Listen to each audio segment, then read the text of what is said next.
بسم اللہ الرحمن الرحیم الحمدللہ رب العالمین والصلاة والسلام علی خاتم النبیین۔ ناظرین محترم السلام علیکم ورحمۃ اللہ وبرکاتہ۔ پروگرام سیرت النبی صلی اللہ علیہ وآلہ وسلم کے ساتھ آپ کا میزبان ڈاکٹر محمود غزنوی اور جناب شجاع الدین شیخ حاضر خدمت ہیں۔ سیرت کے اس پروگرام میں ہمارا ایک سلسلہ جاری ہے اور تعلق باللہ کے حوالے سے جو باتیں ہوتی رہیں اس میں پھر بات آگے بڑھ عبادات پر آئی، ذکر پر آئی اور اس کے بعد پھر خدمت خلق ہوئی۔ یہ ایک نا بڑا موضوع تھا اور آج کے تناظر میں، آج کے حالات حاضرہ میں یہ موضوع بہت اہمیت اختیار کر گیا، اس لیے اس پر گفتگو بھی بہت زیادہ۔ پچھلا پروگرام جو ہے وہ ذرا سا جذباتی اس لیے ہو گیا تھا کہ دیکھیے اگر بات تسلی سے اور پولائٹ طریقے سے اور ہلکے پھلکے انداز میں کی جائے اور نہ لگ رہی ہو تو پھر وے آف کمیونیکیشن تبدیل کر لینا چاہیے۔ جہاں جو ہے وہ دماغ کو چھیڑنے سے بات نہ بنتی ہوں، جذبات کو چھیڑنا ضروری ہوتا ہے، ضرورت پڑ جاتی کبھی کبھی۔ بات یہ ہو رہی تھی پچھلے پروگرام میں کہ صاحب یہ جو ظلم کیا کہ معاشرے میں ظلم ہے، اور رسول اللہ صلی اللہ علیہ وسلم کے ان اعمال پر گفتگو ہو رہی تھی کہ آپ نے خدمت خلق میں ظالموں کو بھی ہدایت کی اور ہدایت کی تعلیم دی اور مظلوموں کے ساتھ بھی جو ہے کیا۔ حد یہ ہے کہ کسی نے آ کے یہ کہہ دیا کہ کسی غریب آدمی کے اونٹ جو ہیں وہ چھین لیے تھے ابو جہل نے۔ اب ابو جہل اپنے وقت کا وڈیرا ہے بہت بڑا، انہوں نے وہ چھین لیے۔ کسی نے یوں ہی کہہ دیا اس مظلوم سے کہ بھائی تیرے اونٹ تو بس ایسے ہی مل سکتے ہیں کہ ابن عبداللہ صلی اللہ علیہ وسلم سے جا کے فریاد کر، یہی تیرے اونٹ دلا سکتے ہیں۔ اب رسول اللہ صلی اللہ علیہ وسلم کے پاس کوئی ظاہر کوئی ظاہری طاقت نہیں ہے، کوئی کلاشن کوف نہیں ہے آپ کے پاس، کوئی ہتھیار نہیں ہے، کچھ نہیں ہے۔ آپ نے مظلوم کی مدد کرنے کے لیے ہاتھ پکڑا اور کہا چلو میرے ساتھ، اور جا کے ابو جہل کے دروازے پہ دستک کیوں کہا کہ اس کے اونٹ واپس کر۔ یہ ہے رسول اللہ کا طرز عمل ظالموں کے خلاف، اور اس پر ہم پچھلے پروگرام میں بات کر رہے تھے کہ اس طرز عمل کا سوسائٹی میں کہیں بھی ہمیں وہ نہیں ملتا، پڑھتا ہوا نظر نہیں آتا کہ کچھ لوگ اٹھیں اور ظالموں کے پاس جائیں اور انہیں محبت سے سمجھائیں کہ اللہ کے بندو جو تم کر رہے ہو وہ غلط ہے۔ اسی طرح کی کچھ باتیں ہوئی تھیں، میں شجاع صاحب سے چاہوں گا کہ وہ ریکیپ پچھلے پروگرام کا کر دیں تو پھر ہم آگے چلتے ہیں۔ السلام علیکم۔ وعلیکم السلام ورحمۃ اللہ وبرکاتہ۔ کیسے مزاج ہیں؟ الحمدللہ رب العالمین۔ رسول اللہ صلی اللہ علیہ وسلم نے تو عملاً یہ سب کر کے دکھایا ہے۔ بسم اللہ الرحمن الرحیم۔ اللہم صلی علی محمد وعلی آل محمد وبارک وسلم۔ گزشتہ پروگرام میں سیرت النبی صلی اللہ علیہ وسلم کے تعلق سے ہم نے آغاز وحی سے پہلے کے جو واقعات تھے ان پر کلام بھی کیا، اور پھر آپ کا غار حرا تشریف لے جانا، اور پھر پہلی وحی کا نزول ہونا، پھر آپ صلی اللہ علیہ وآلہ وسلم کا اماں خدیجہ رضی اللہ تعالی عنہ کے پاس آنا اور ان کا حضور کے بارے میں تسلی دینا۔ معاف کیجیے، اس پر ہم نے کلام کیا کہ 40 برس کے تعلق سے صداقت کی گواہی آ رہی ہے، دیانت کی گواہی آ رہی ہے، امانت کی گواہی آ رہی ہے، اور اب گواہی گھر سے آ رہی ہے۔ بی بی خدیجہ رضی اللہ تعالی عنہ جو آپ کا خدمت خلق کا ایک پورا 40 برس کا معاملہ ہے اس کو بیان کر رہی ہیں کہ آپ مہمان نوازی کرتے ہیں، آپ کمزوروں کے ساتھ بھلا سلوک کرتے ہیں، آپ لوگوں کا بوجھ اٹھا لیتے ہیں، آپ صلہ رحمی کرتے ہیں، جو آپ سے کٹتا ہے آپ اس سے جڑتے ہیں، جو آپ کو محروم کرتا ہے آپ صلی اللہ علیہ وسلم اس کو عطا کرتے ہیں۔ ایک تو یہ بات ہم نے کی تھی۔ پھر یہ ذکر ہوا تھا کہ اللہ سبحانہ وتعالی نے جب حضور 36 برس سے جانا شروع ہوئے تو کڑن تھی آپ کی، خدمت خلق تو ہو رہی تھی لیکن ایک اور خدمت خلق کا گوشہ کھلنے لگا تھا، وہ کڑن حضور کو لے کے جا رہی ہے صلی اللہ علیہ وآلہ وسلم غار حرا میں، اور پھر آغاز وحی کا معاملہ ہوتا ہے اور ایک پائیدار ترین خدمت خلق کا حکم دیا گیا، اور وہ میں نے ذکر کیا تھا سورہ مدثر کی ابتدائی آیات میں سے 2 آیات، قم فانذر وربک فکبر، کھڑے ہو جائیے اے لحاف میں لپٹ کر سونے والے صلی اللہ علیہ وآلہ وسلم، اور اللہ کے عذاب سے لوگوں کو خبردار کیجئے اور اللہ کی بڑائی کا بول بالا کیجئے۔ اس پر ہم نے تفصیلی کلام کیا، آپ نے اپنا درد دل بھی ہمارے سامنے رکھا۔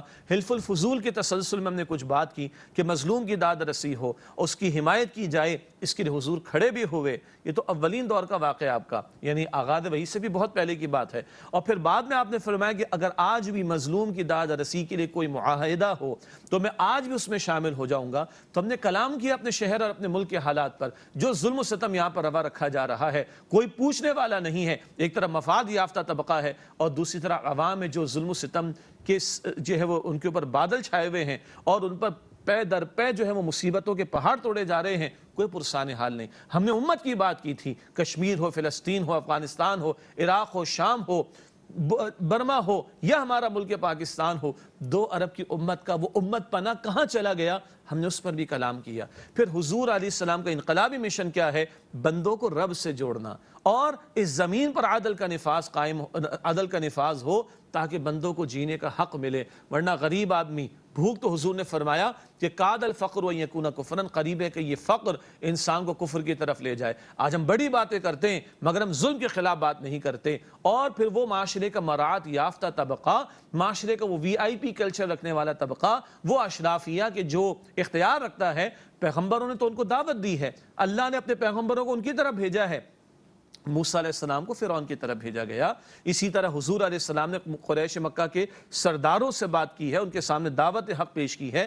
پھر یہ ذکر بھی ہے کہ اگر قبیلے کا سردار مسلمان ہوتا تو سارا قبیلہ مسلمان ہو جاتا۔ پھر ایک انقلابی جد و جہد حضور نے 23 برس کی فرمائی، تب اللہ کا دین غالب ہوا، جس پر ہم نے سینکڑوں پروگرام میں تفصیل سے کلام کیا۔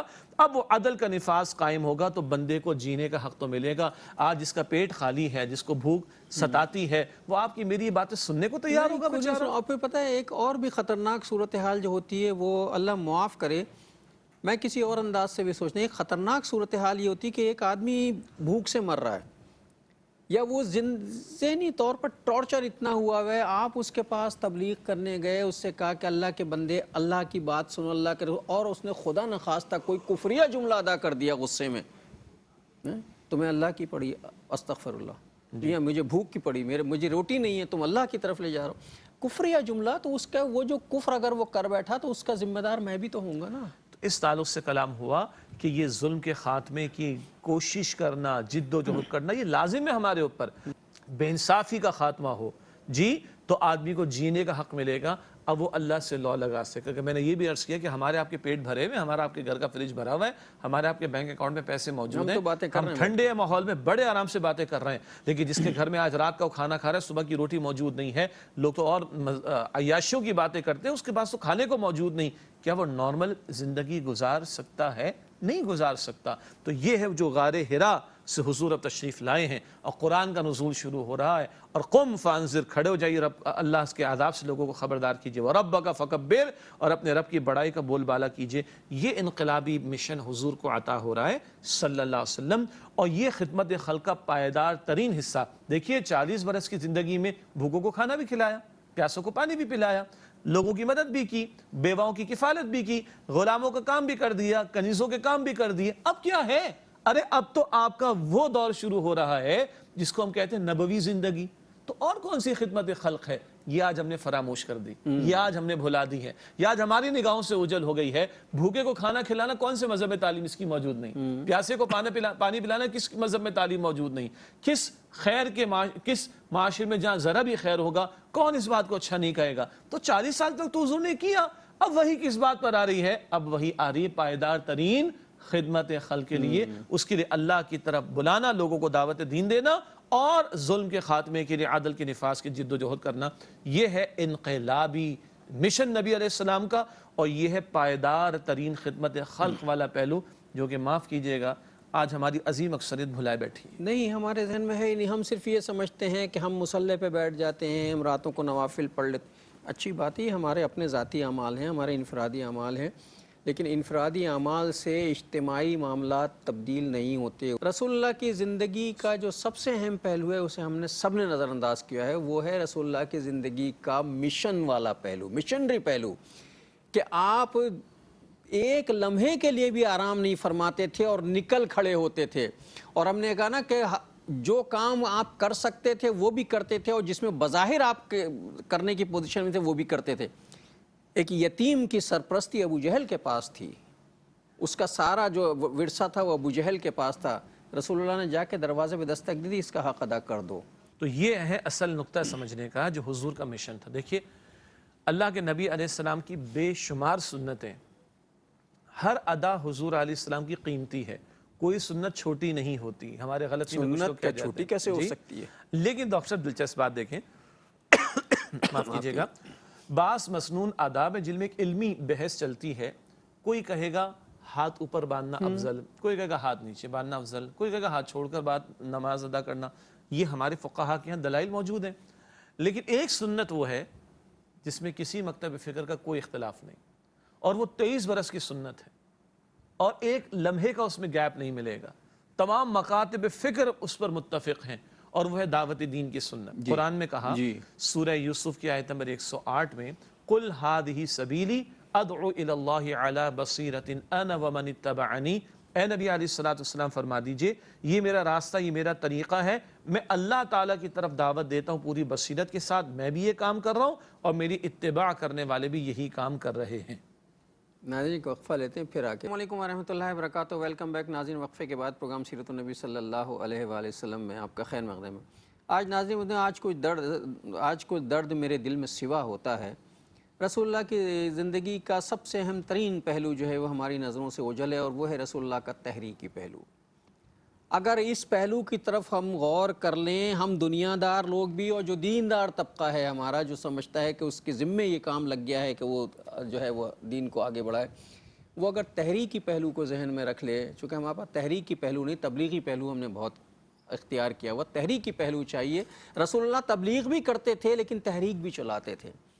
اس کے بغیر زندگی گزاری نہیں جا سکتی، اور تبدیلی آ نہیں سکتی. تحریک کے بغیر تبدیلی نہیں آ سکتی. محض تبلیغ سے تبدیلی نہیں آتی. جی، اور اسی لیے اگلی بات ابھی ہم نے کرنی ہے. پہلا بنیادی پوری 23 برس کی زندگی کی متفقن علیہ سنت، ایسی سنت جس میں کسی کا کوئی اختلاف نہیں ہے، وہ دعوت دین کی سنت ہے. باقی علمی انداز سے بحث چلتی ہے. ایک ایسی دلچسپ نکتہ ہے، مانگ نکالنا، تو یہ درمیان سے نکالی جائے یا سائیڈ سے نکالی جائے، اس میں آپ کو علمی اختلاف ملے گا. جی، اسی طرح حضور علیہ السلام اولین دور میں ہر جنازے کے ساتھ جایا کرتے تھے، بعد میں آپ نے جانا چھوڑ دیا. آپ کو فرق ملے گا، ایک عمل پہلے ہے بعد میں نہیں ہے.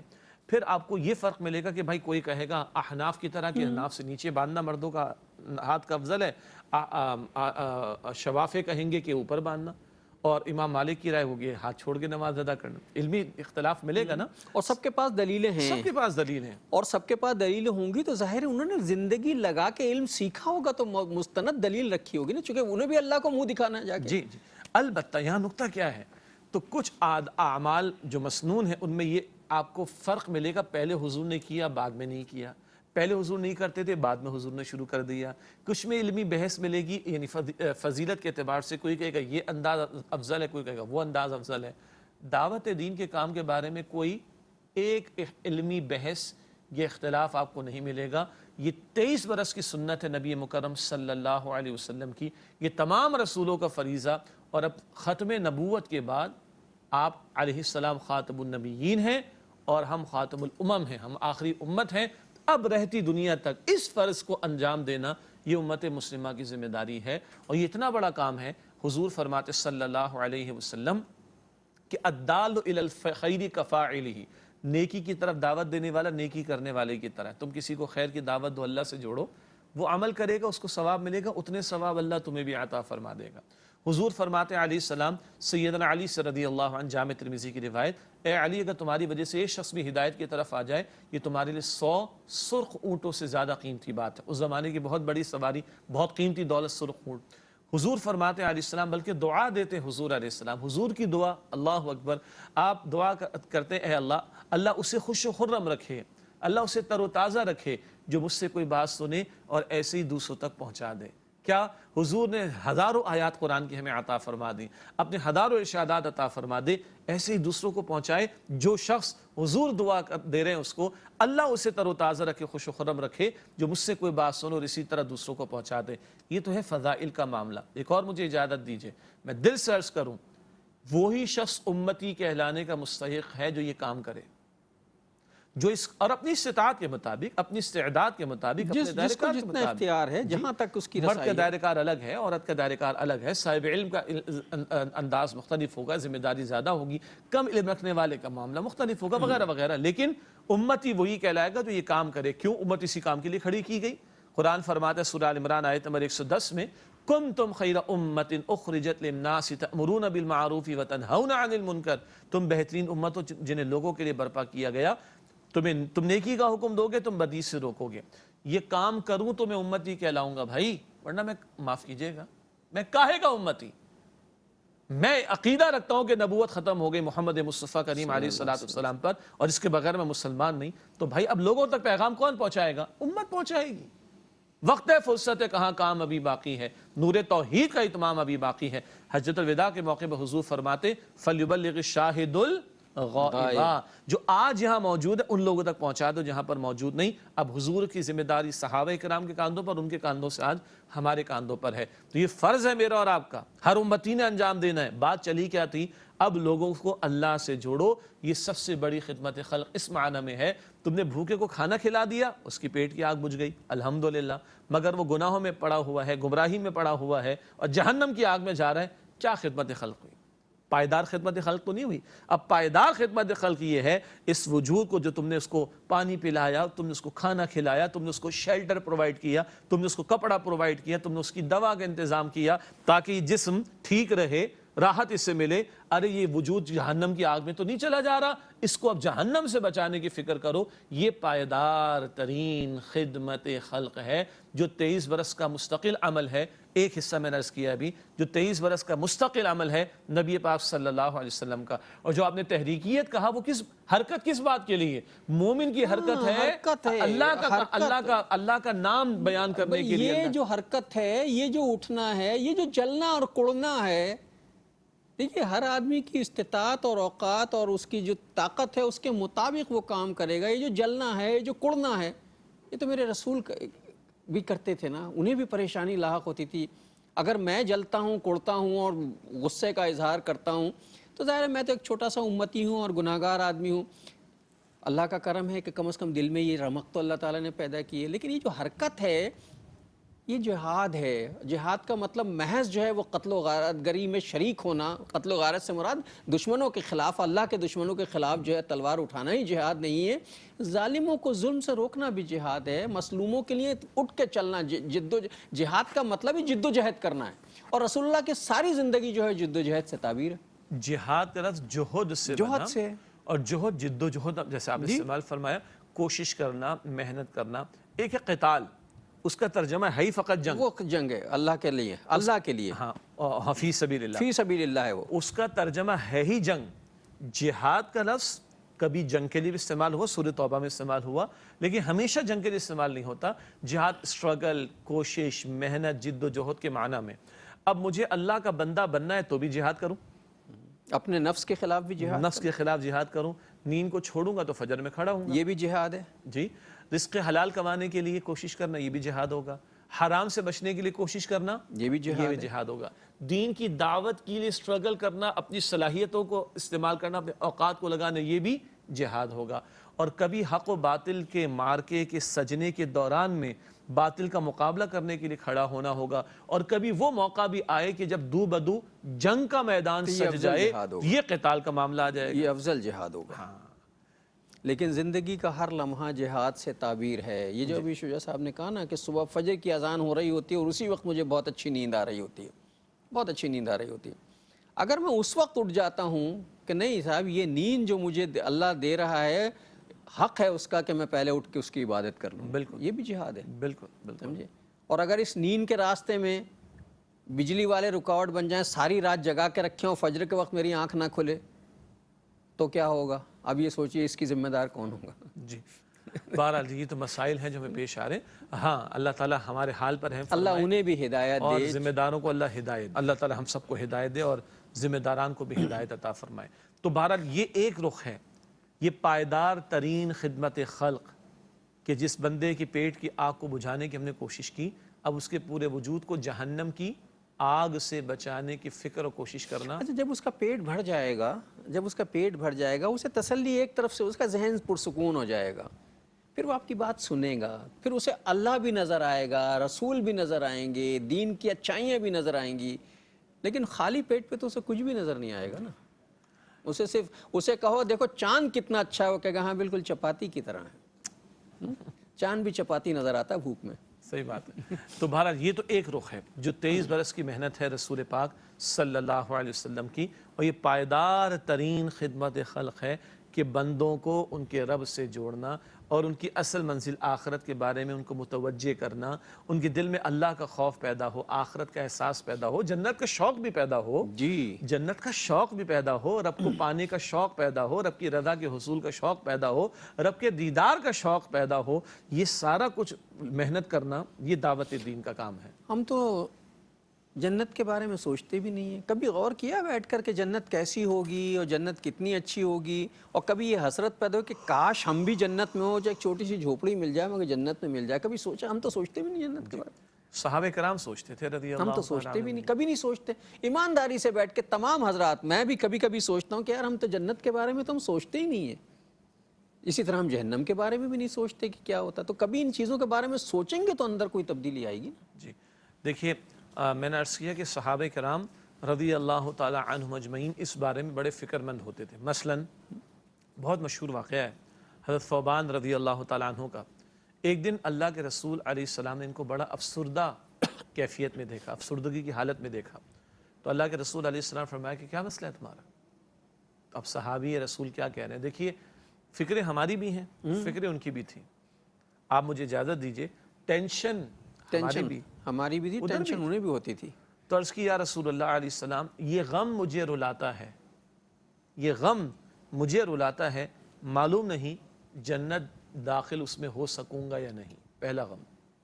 دوسرا غم، اور اللہ نے فضل فرمایا اور مجھے جنت میں داخلہ مل گیا، تو پھر ایک اور غم یہ ہے، کہاں آپ مقام محمود کہاں ہوں گے اور میں کہیں ہوں گا جنت میں، آپ کا دیدار، آپ کی صحبت نہیں مل سکے گی۔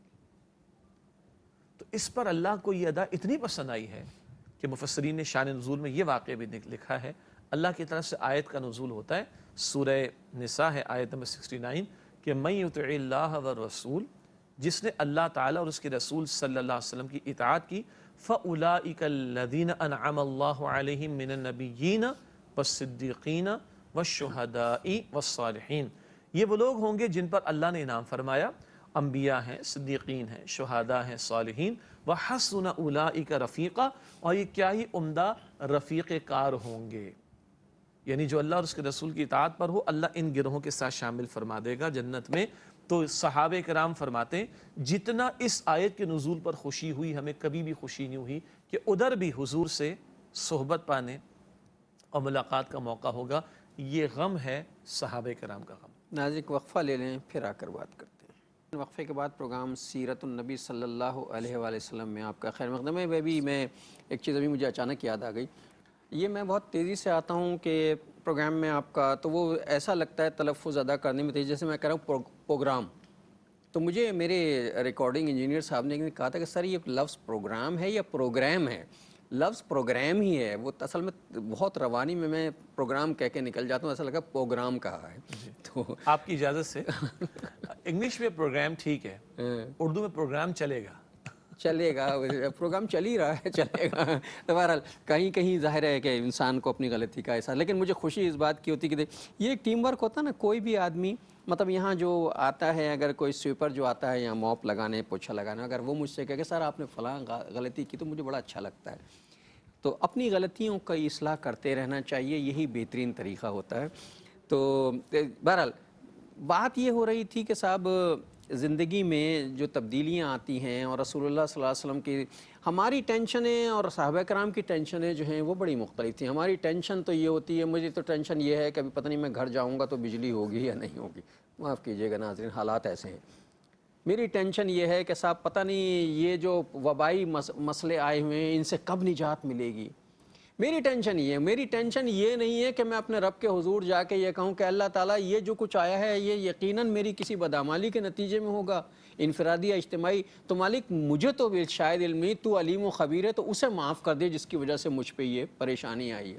ٹینشنوں میں فرق ہے، اور ٹینشنوں میں فرق جو ہوتا ہے وہ پرسیپشن کا ہوتا ہے کہ ہمارا ذہن کس طرف جاتا ہے، دین کی طرف جاتا ہے یا دنیا کی طرف۔ ہم دنیا دار لوگ ہیں، دنیا پہ جاتا ہے۔ رسول اللہ صلی اللہ علیہ وسلم کے صحابہ کرام کی ٹینشن یہ تھی کہ اللہ جانے ہمیں جنت ملے گی یا نہیں ملے گی۔ ہم میں سے تو کسی کی بھی ٹینشن یہ نہیں ہوتی ماں سوائے چند کے، اللہ ماشاء اللہ، کہ پتہ نہیں جنت ملے گی یا نہیں ملے گی۔ ہوتی نہیں ہوتی نا، اب تو بہت کم دعا بھی نہیں مانگتے جنت کی۔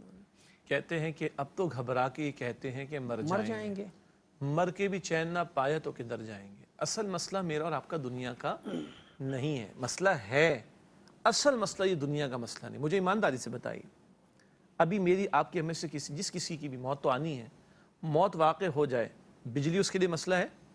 وہ تو دنیا داری ہے، ختم ہو جائے گی۔ آٹے کی قیمت اس کے لیے مسئلہ ہے، پیٹرول کی قیمت اس کے لیے مسئلہ ہے؟ نہیں ہے۔ جبکہ ہم مسلمان ہیں، ہمارا عقیدہ ہے کہ مرنے کے بعد دوبارہ زندگی ہے اور وہاں کھڑا ہونا ہے، اور قرآن کہتا ہے وَإِنَّ الدَّارَ الْآخِرَةَ لَهِيَ الْحَيَوَانِ، اور وہ آخرت کی زندگی ہمیشہ کی زندگی ہے۔ معاف کیجئے گا، قرآن کہتا ہے سورہ تغابن میں 28 پارے میں ذَلِكَ يَوْمُ التَّغَابُنِ، وہ ہار و جیت کے فیصلے کا دن ہے۔ جو وہاں جیتا وہ اصل میں جیتا، جو وہاں ہارا وہ اصل میں ہارا۔ یہاں غریب کی جھوپڑی سے جنازہ اٹھے، اس کا قرض بھی یہیں رہ جائے گا، اس کی غربت بھی یہ رہ جائے گی، اس کی بھوک بھی یہ رہ جائے گی، اس کی پیاس بھی یہ رہ جائے گی۔ بادشاہ کے محل سے جنازہ اٹھے، اس کا محل بھی ادھر رہ جائے گا، نوکر چاکر بھی ادھر رہ جائیں گے، جاؤ حشمت بھی ادھر رہ جائے گی، سب ٹھاٹ پڑا رہ جائے گا جب لاد چلے گا بنجارا۔ تو ایک تو بھائی ہمیں سیریس ہونا چاہیے کہ ہمارا اصل مسئلہ ہے کیا۔ یہ دنیا میرا اور آپ کا مسئلہ ہے، لیکن یہ اصل مسئلہ نہیں ہے۔ بات چلی تھی وقفے سے پہلے، تو صحابہ کرام کی پریشانی تو یہ ہے پتہ نہیں جنت ملے گی یا نہیں، مل گئی تو رسول پاک علیہ السلام کا دیدار پتہ نہیں میسر آئے گا کہ نہیں میسر آئے گا۔ ایک بڑی پیاری گفتگو چلی، پوچھا کہ ایسا کیا ہے جنت میں کہ جس کا شوق بندہ رکھے؟ کہا جنت میں محمد رسول اللہ صلی اللہ علیہ وسلم۔ اب بتائیے ہم لوگ کی یہ ٹینشن کبھی ہے کہ ہمیں حضور کا دیدار وہاں پر ملے؟ مطلب رسول اللہ صلی اللہ علیہ وسلم ہوں گے جنت میں، حوض کوثر ہوگا جس کا اللہ نے ذکر کیا ہے قرآن میں، کوثر عطا ہوئی، رسول اللہ پلا رہے ہوں گے، پھر پتہ نہیں ہم وہاں ہوں گے بھی یا نہیں ہوں گے، جی، اور ہمارا ہمیں رب ملے گا بھی یا نہیں اور ملے گا، ہمارا رب جو سلام کہے گا جنت والوں کو سورہ یاسین، پتہ نہیں وہ ہم ان سلام والوں میں شامل ہوں گے یا نہیں جی، ہمارے رب کی رضا کا اعلان ہوگا اس کے محبوب بندوں کے لیے، ہمارے رب کی طرف سے اس کی رضا کے اعلان کے بعد اس کے دیدار کا اہتمام ہوگا۔ کیا یہ مجھے اور آپ کو فکر ہے؟ آج یہ ہماری فکر ہے، فکر ادھر بھی ہے، فکر ادھر بھی ہے۔ ایک اور بھی پریشان کن صورتحال یہ ہے کہ آج گرمی شدت اختیار کر جاتی تو ہم سے برداشت نہیں ہوتی، اور حشر میں جو ہے صرف عرش الہی کے نیچے سایہ ہوگا اور کہیں بھی سایہ نہیں ہوگا، اور اس سائے میں کچھ لوگ ہوں گے جس میں ہم جیسے تو نہیں ہوں گے، تو ہم کہاں ہوں گے؟ ہم چلے یوں کہیں ہم ان میں ہوں گے کہ نہیں ہوں گے، سوال کو اس طرح پوز کر دیں تو ہمیں فکر ہے کل کے بارے میں نہیں۔ یہ ہے اصل مسئلہ۔ ہم تو مسلمان ہیں نا، اس لیے سمجھنا یا دہانی کرنا کرانا آسان ہے کہ بھائی بہرحال ہاں دنیا چھوڑ کے جانا، وہاں کی فکر کرو کہ ہے کہ نہیں۔ میں دنیا کے چھوٹے سے سفر پہ نکلتا ہوں، ابھی پروگرام سے پہلے آپ سے بات بھی ہو رہی تھی، جی جانا ہے شہر سے باہر، تو میں اب جناب ٹکٹ بھی کرواتا ہوں، میں اپنا بیگ بھی تیار کرتا ہوں، میں ایئرپورٹ ان ٹائم پہنچنے کے لیے بھی سوچتا ہوں، میں کوئی پلان بی بھی بنا لیتا ہوں، اگر بارش کا سیزن ہوگا تو میں 2 گھنٹے پہلے گھر سے نکل جاؤں گا مثال کے طور پر۔ اتنی تیاری کر رہا ہوں 1-2 دن کے سفر کے لیے۔ وہ جو آخرت کی سفر میرا جاری ہے، انا للہ وانا الیہ راجعون، اس سفر کی تیاری ہے کہ نہیں؟ اس کا ویزا، اس کا پاسپورٹ، اس کی امیگریشن کے معاملات، اس کی ٹکٹ میری بکڈ ہے کہ نہیں؟ تیاری ہے کہ نہیں میری؟ تو یہ صحابہ کرام کی ٹینشن تھی، یہ صحابہ کرام کی پریشانیاں تھیں، اور وہ برملا اس کا اظہار کیا کرتے تھے۔ یہ ہے اصل نقطہ سمجھنے کا یہ ہے۔ اللہ کرے کہ ہماری ٹینشن بھی ہو جائے، ہماری فکر بھی ہو جائے۔ تو بات چلی کہ دعوت دین کا عمل حضور علیہ السلام کی 23 برس کی سنت ہے، اور اس کا حاصل ہے پائیدار ترین خدمت خلق، کہ مخلوق کو آخرت کے بارے میں متوجہ کرنا، ان کے رب سے جوڑنے کی کوشش کرنا۔ اور میں نے یہ بھی ذکر کیا تھا کہ امتی وہی کہلانے کا مستحق ہے جو اس ذمہ داری کو ادا کرنے کی کوشش کرے۔ حضور کی بشارتیں بھی ہیں، 100 سرخ اونٹوں سے زیادہ بہتر ہے کہ تمہاری وجہ سے شخص ہدایت پر آ جائے۔ حضور نے دعا بھی عطا فرمائی، اور تمہارے کہنے سننے سے کوئی نیک عمل کی طرف آ جائے تو اس کی نیکی کا اس کو بھی اجر ملے گا، اتنا اجر اللہ سبحانہ وتعالی تم کو بھی عطا فرمائے گا۔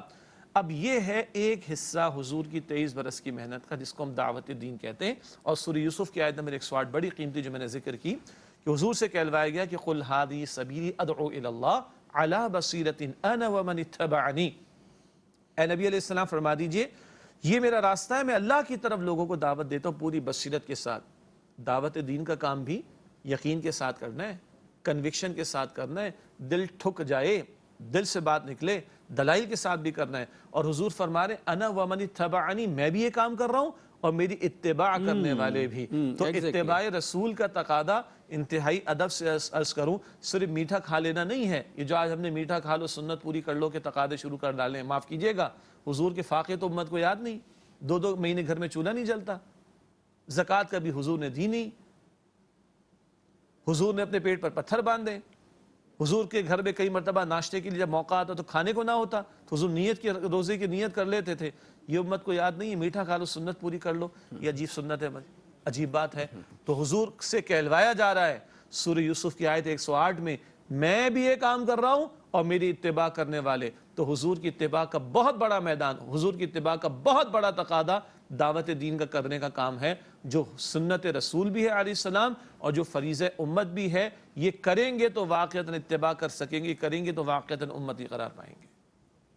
اور جب ایسی صورتحال پیدا ہو جائے پہلے تو ہمیں اپنی ہی اصلاح کرنی چاہیے. اب یہ ساری باتیں کرنا تو بہت اچھا لگتا ہے کہ صاحب ہم اس طرح کریں کہ لوگ سنیں اور یہ سب کچھ سب اپنی جگہ جائے.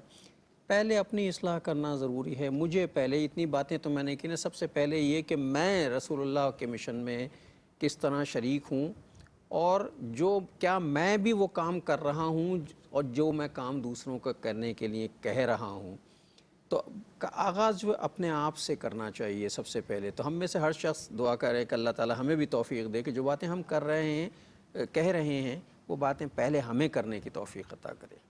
چونکہ اس کے بغیر کام اصل میں جب ہم کہتے کچھ ہیں اور کرتے کچھ ہیں تو یہ جو دوغلا پن ہماری شخصیت کا یہی آگے کام کو نہیں بڑھنے دیتا. اللہ تعالیٰ قرآن میں فرماتا ہے، بہت ہلا دینے والی بات ہے، لما تقولون ما لا تفعلون. جی سورہ صف کی شروع میں 28 پارے میں، لما تقولون ما لا تفعلون کبر مقتا عند اللہ ان تقولوا ما لا تفعلون. اے ایمان والو کیوں وہ کہتے ہو جو تم کرتے نہیں ہو.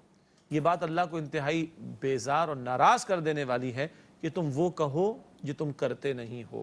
یہ قول و فعل کا تضاد اللہ کے غضب کو دعوت دیتا ہے. اس کا یہ مطلب نہیں کہ دعوت کا کام نہ کیا جائے، نہیں، دعوت کا کام تو کرو لیکن اپنے آپ کو سیدھا رکھو. اپنی ذات سے معاملہ شروع ہوگا.